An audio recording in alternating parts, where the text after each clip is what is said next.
Bonjour à toutes et tous, bienvenue. Je suis aujourd'hui en compagnie d'Aurélia, qui est déjà en hypnose.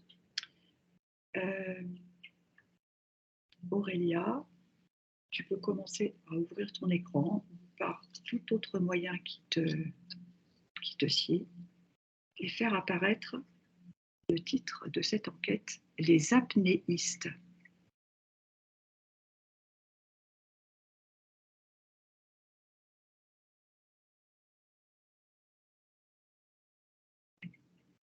J'ai vu comme une montagne qui s'est mise à plat.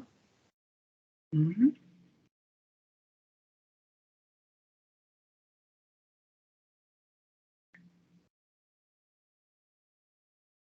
Et j'ai comme une énergie qui aspire. Qui aspire la montagne? En fait, la montagne s'est mise à plat et quand elle se met à plat, entre le plat, on va dire, Oui. il y a comme une énergie qui aspire. Et là, je vois comme un corps d'un être Oui. avec la bouche ouverte Oui. et c'est comme s'il recevait plein de données par cette énergie. Mmh. Et c'est aspiré, c'est très accéléré. Oui, il y a plein d'encodages, de signes. Et je vois que ça va dans le corps. Oui. Ça passe par l'œsophage.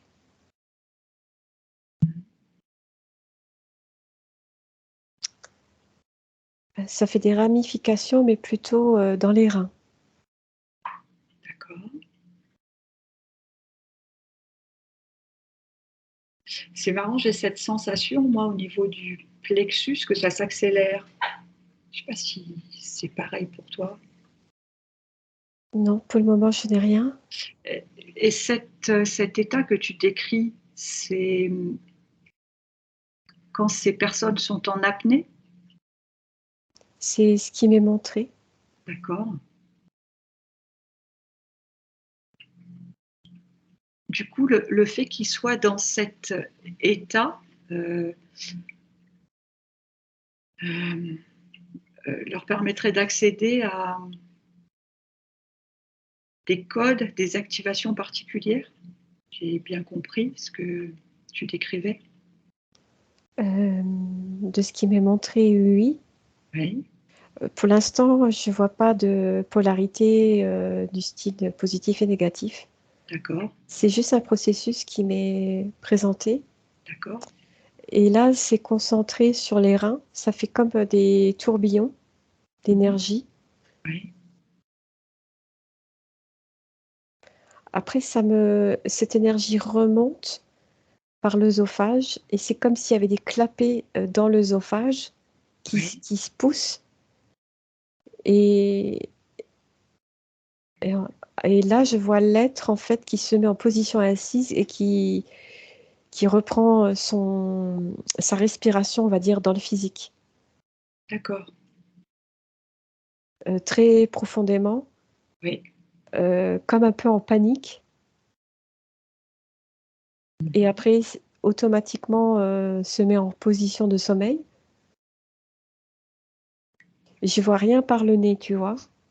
D'accord.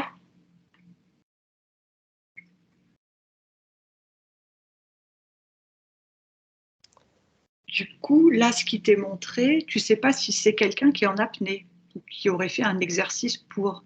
Ben là, en fait, ça me montrait un être en observation sur un lit avec des électrodes sur D'accord, un bonnet avec des électrodes. d'accord. Il est en observation. Mmh. Il y Et a à chaque fois qu'il doit reprendre son souffle, il se met en position assise, mais il n'en a pas conscience. C'est un mécanisme physique qui se d'accord, met en place oui.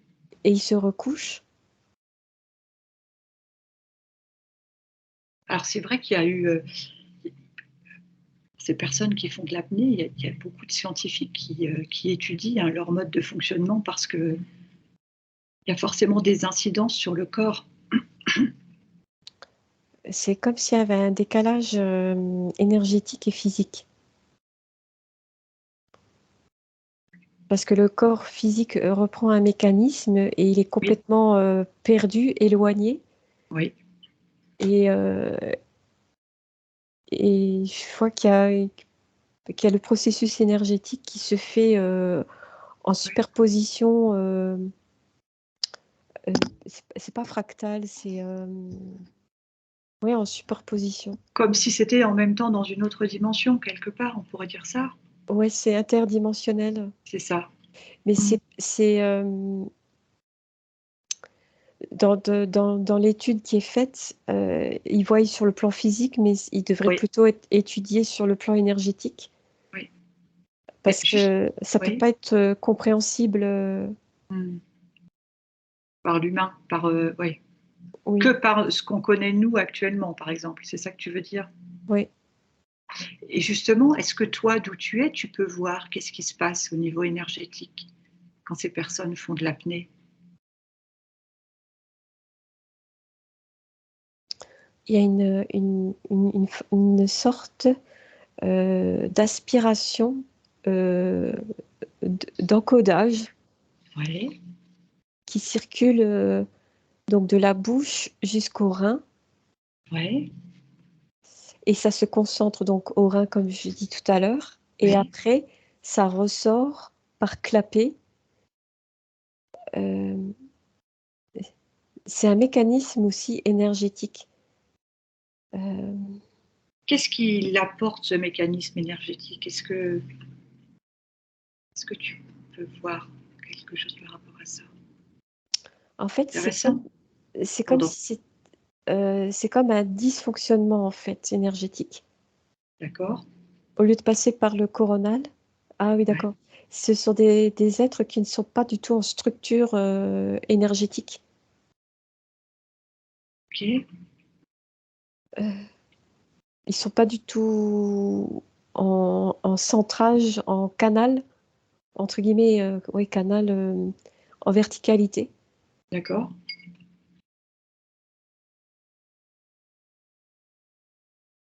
Est-ce que ça veut dire que du coup, je sais pas, c'est quelque chose qui me vient, tu me diras. Est-ce que du coup, ça veut dire que leurs chakras sont pas alignés? Euh, on me montre pas les chakras, rien du tout en fait. D'accord. On me montrait plutôt une sorte de spirale, tourbillon Oui, énergétique, oui. euh, non loin du visage de l'être. Mhm. Et en fait, quand l'être se met assis pour reprendre sa respiration, en fait, là, c'est là que le mécanisme énergétique se met en place. D'accord. C'est comme si, euh, c'est comme s'il y avait une sorte d'étouffement, mais en décalage, parce que quand l'être se met assis, c'est justement pour reprendre son souffle, Oui, et c'est là, en fait, qu'il y a l'encodage. Et en fait, tout est décalé, quoi. Tout, il n'y a rien de. En fait, c'est comme si c'était illogique. c'est comme si c'était illogique parce qu'il y a justement ce décalage. Oui. Et là, on me montre euh, la verticalité normalement d'un être du Oui, coronal au sacré. oui, Donc on voit une sorte de luminosité, un tube lumineux. oui. Et en fait, le physique ne se place jamais dans cette verticalité. D'accord. Et en fait, c'est épuisant pour l'être parce que c'est comme s'il cherchait à se placer et Oui, je c'est- comprends. j'ai j'ai- j'ai l'impression que c'est comme il n'y avait pas de connexion. Hmm. C'est comme si le corps était utilisé. euh, Pour ouais, l'exercice, en fait, pour réaliser les performances ou faire ces exercices-là. C'est ça?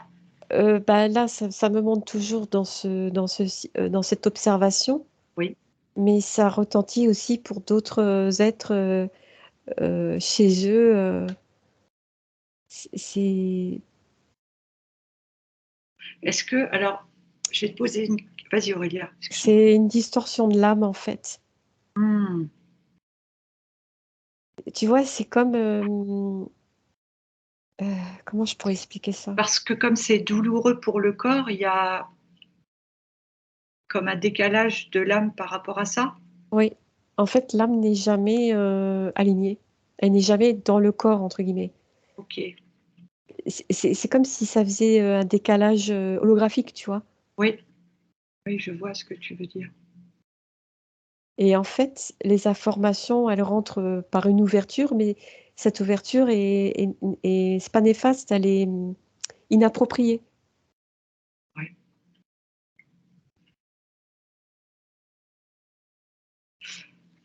Alors, euh, donc du coup, alors attends, j'ai plusieurs questions par rapport à ce que tu me dis. Du coup, imaginons que cette personne, elle soit dans l'eau. Tu sais, ils sont Mm.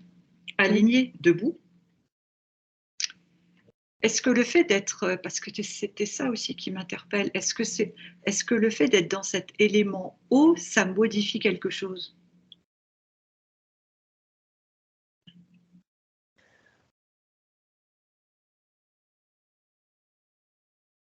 C'est ma main qui chauffe.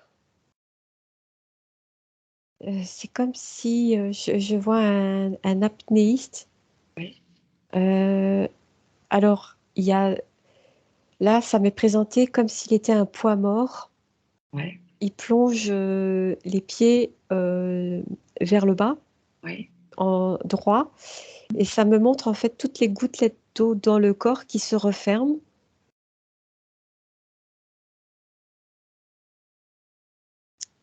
Et en fait, l'oxygène est dans cette gouttelette d'eau. Oui, Et à un moment donné, comment dire, ces gouttelettes d'eau, en fait, elles prennent une forme. C'est comme si elles étaient gonflées d'oxygène et à un moment donné, ça sature et il faut oui, qu'ils remontent en surface. oui.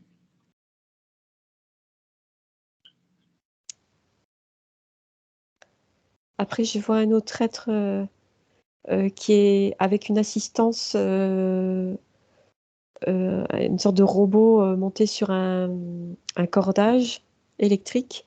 Oui, Et où là, il prend sa respiration. Ben, c'est drôle parce que ça me fait référence un peu au film Le Grand Bleu. oui, Et là, en fait, il va tellement vite que les gouttelettes n'ont pas le temps de se former en oxygène. Donc, elles oui. ne font pas de saturation dans le corps. C'est comme si le corps physique était dans une sorte de même état que l'eau qui l'entoure. Hmm. Et l'être a la capacité de gérer, en fait, euh, comment dire, sa respiration. Ah, c'est passionnant. Donc ça voudrait, est-ce qu'on pourrait dire que du coup, le corps fait partie du tout de l'eau et l'être, après, ce serait ça, ce décalage que tu voyais? Ou pas? C'était plutôt un autre cas de figure, tu vois. Très bien. Donc c'était pour l'observation par rapport à Oui. un scientifique. Mais là, dans l'eau, c'est différent. Ben là, suivant la position et le mécanisme utilisé. Oui, Dans le mécanisme utilisé avec le cordage, oui, comme ça va très vite, l'eau ne fait pas de saturation dans le corps, tu vois.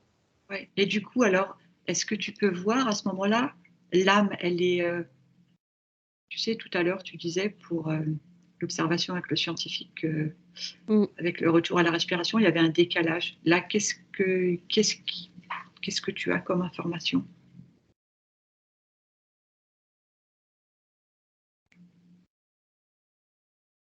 Je ne vois rien du tout. Ok,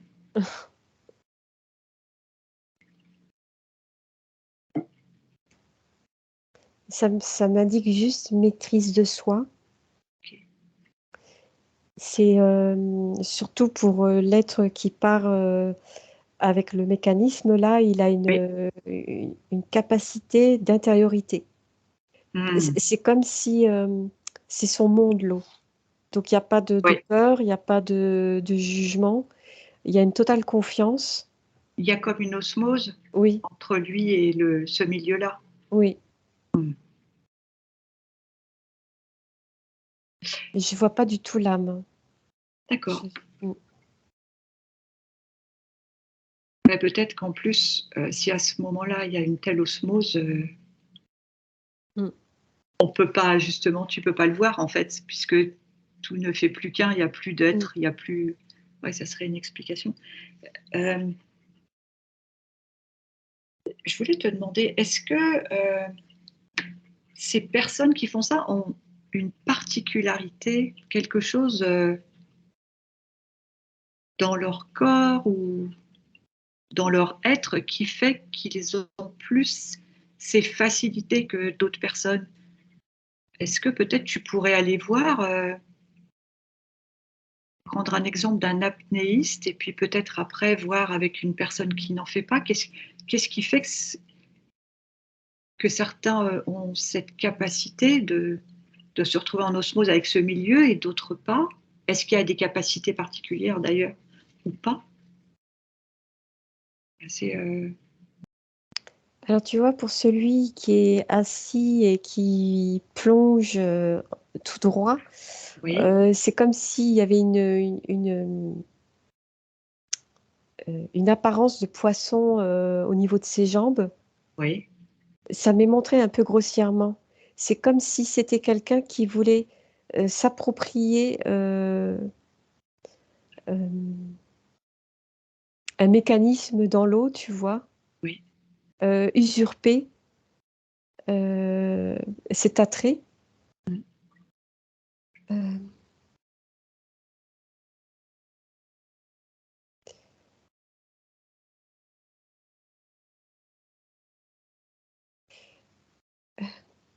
Euh, pour l'autre individu, il y a une résonance delphinoïde, Ah, j'allais euh, te poser la peu- question. peuple d'eau. Oui, Donc c'est pour ça qu'il y a aucun il y a tout qui est en fluidité, tu vois. c'est ça. Et c'est comme si, au point de vue énergétique, il y avait encore ces petites ouïes Oui. placées en haut des oreilles Mhm. et ses mains et ses pieds, d'où l'aisance. Mm. Là, c'est plus en appropriation avec ce qu'il est en résonance énergétique et en Oui, multidimensionnalité oui, que l'autre être qui est juste pour une compétition, en fait, c'est ça. et qui se met même en danger, en fait, alors que l'autre, non, il n'y a pas de danger. C'est comme s'il y avait une reliance avec quelque chose qu'il connaît déjà. On pourrait Oui, dire quelque chose comme ça. oui. Ah, c'est passionnant. Mais c'est incroyable parce que c'est vraiment l'exemple.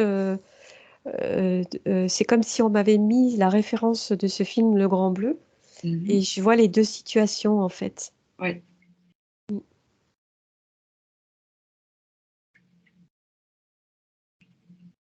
Parce que toujours est-il qu'il y a beaucoup de travail quand même pour en arriver à ce qu'ils font, puisqu'ils bon, travaillent beaucoup avec la respiration, tu vois.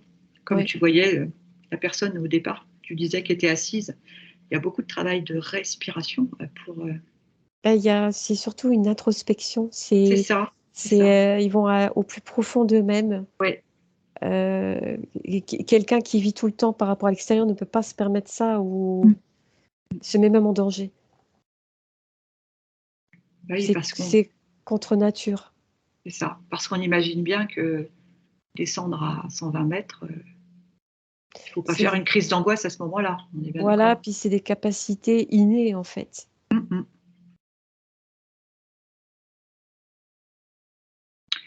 Alors, c'est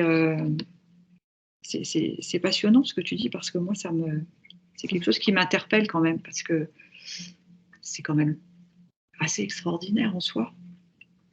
Et c'est vrai qu'on pense tous au Grand Bleu. Et il y a un autre film qui est plutôt un documentaire qui s'intitule Au plus profond. Et justement, il raconte une histoire réelle qui s'est passée avec des apnéistes et où c'est aussi fabuleux dans ce reportage, c'est qu'en fait, il y a donc les apnéistes qui font des compétitions pour battre leur propre record, ou le record des adversaires, entre guillemets. Et à chaque palier, en fait, quand ils descendent, il y a des apnéistes qu'on appelle les apnéistes de sécurité, qui, eux, ne font pas de record, mais qui sont là pour assurer la sécurité des autres. Et je trouve ça juste... C'est comme des sentinelles. C'est ça. Et ils ont un rôle, évidemment, essentiel, puisque s'il y en a un qui fait une syncope, leur travail à eux, c'est donc de remonter cette personne à la surface. Donc ça veut dire que eux, en étant apnéistes de sécurité, s'entraînent autant que les autres.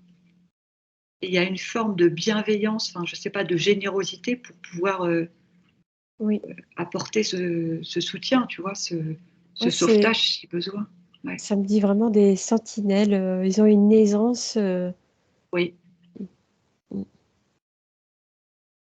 Mais je vois quand ils descendent avec les cordages. Oui.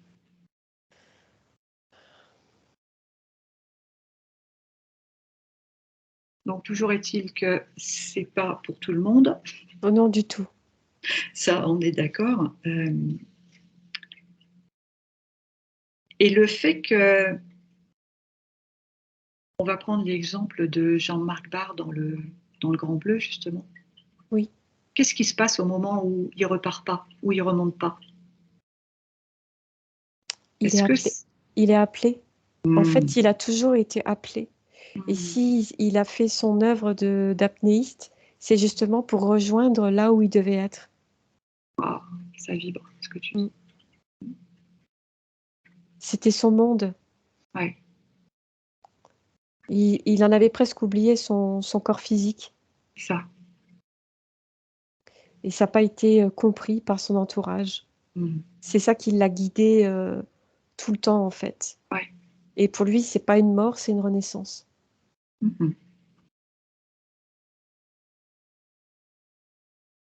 D'ailleurs, ça me permet de comprendre ce film.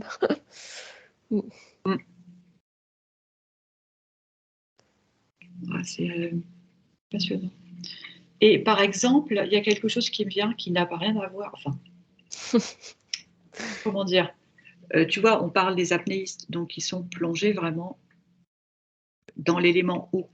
Oui. Par exemple, des surfeurs, ils sont sur l'eau. Ça n'a rien à voir. Est-ce que le fait d'être en contact avec l'eau, on pourrait dire qu'ils ont une reliance avec les apnéistes, les surfeurs? Est-ce que tu vois à peu près ce que je veux dire? Est-ce qu'il y a un lien qui pourrait être fait parce que ça touche au domaine de l'eau, leurs activités? Alors, c'est pas totalement dans l'exactitude de ça. D'accord. Et ça me parle aussi de sentinelles. Comme des observateurs, des protecteurs même de l'énergie eau. En surface, cette fois. Oui. Waouh. En surface, oui et non, parce que ça, suivant leur taux vibratoire, ça retentit,